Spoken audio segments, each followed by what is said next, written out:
آواز میسج کے ذریعے طلاق۔ پاکستان سے کسی نے پوچھا ہے جی میرے کزن نے میری کزن کو واٹس ایپ پر وائس میسج کے ذریعے 3 طلاقیں دی ہیں، کیا اس طرح طلاق ہو جاتی ہے؟ جی وائس میسج کے ذریعے بھی طلاق ہو جاتی ہے، SMS کے ذریعے بھی طلاق ہو جاتی ہے۔ اگر 3 طلاقیں دے دی ہیں تو تینوں طلاقیں واقع ہو گئی ہیں۔ اگر رخصتی ہو چکی تھی، اگر میاں بیوی میں رخصتی نہیں ہوئی تھی تو پھر اگر یوں کہا کہ تمہیں 3 طلاقیں تو 3 ہو گئیں، اگر یوں کہا طلاق طلاق طلاق تو پھر 1 ہوتی ہے۔ لیکن رخصتی اگر ہو چکی ہے، رخصتی کا مطلب تنہائی میں دونوں ٹائم گزار چکے ہیں، تو پھر 3 طلاقیں دینے سے 3 طلاقیں ہی ہوتی ہیں۔ اور میں بار بار کہتا ہوں یہ جو اہل حدیث حضرات نے یہ شوشہ چھوڑا ہوا ہے نا کہ 3 1 ہوتی ہے، اس کی کوئی شرعی دلیل موجود نہیں ہے۔ حضرت رکانہ کی حدیث جو پیش کی جاتی ہے کہ 3 1 نبی نے 3 کو 1 قرار دیا، وہ سند کے لحاظ سے بہت ہی لنگڑی لولی سند ہے، اس کی نہ سر ہے نہ پیر ہے، بہت ہی لنگڑی لولی سند ہے۔ تو اس سے استدلال کرتے ہوئے بھی انسان کو تھوڑی حیا آنی چاہیے کہ اتنی صحیح حدیثیں ہمارے پاس اور قرآنی آیات موجود ہیں، ان کے مقابلے میں آپ کس روایت سے استدلال کر رہے ہو؟ اور وہی رکانہ رضی اللہ عنہ والا واقعہ جو صحیح سند سے ثابت ہے، اس سے تو پتہ چلتا ہے کہ 3 3 ہوتی ہیں۔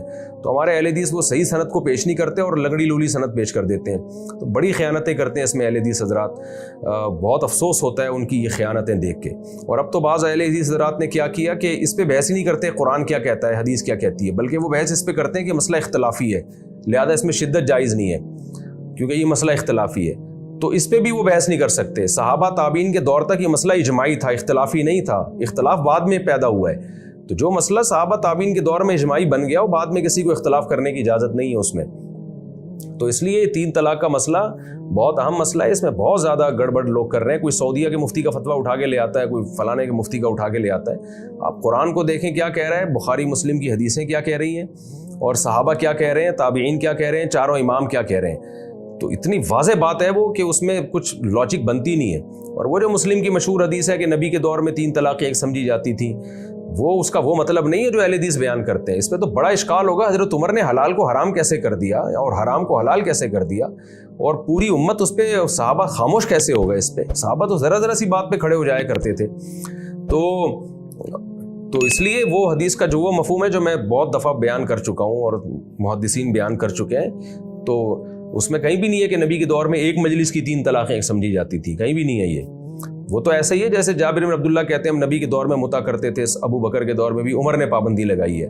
تو ہم کہتے ہیں بھائی وہ صحابہ متع کرتے تھے جن کو پتہ ہی نہیں تھا کہ متع حرام ہے، حضرت عمر نے جو پابندی لگائی تو نئی پابندی نہیں، وہ وہی پابندی جو نبی لگا چکے تھے۔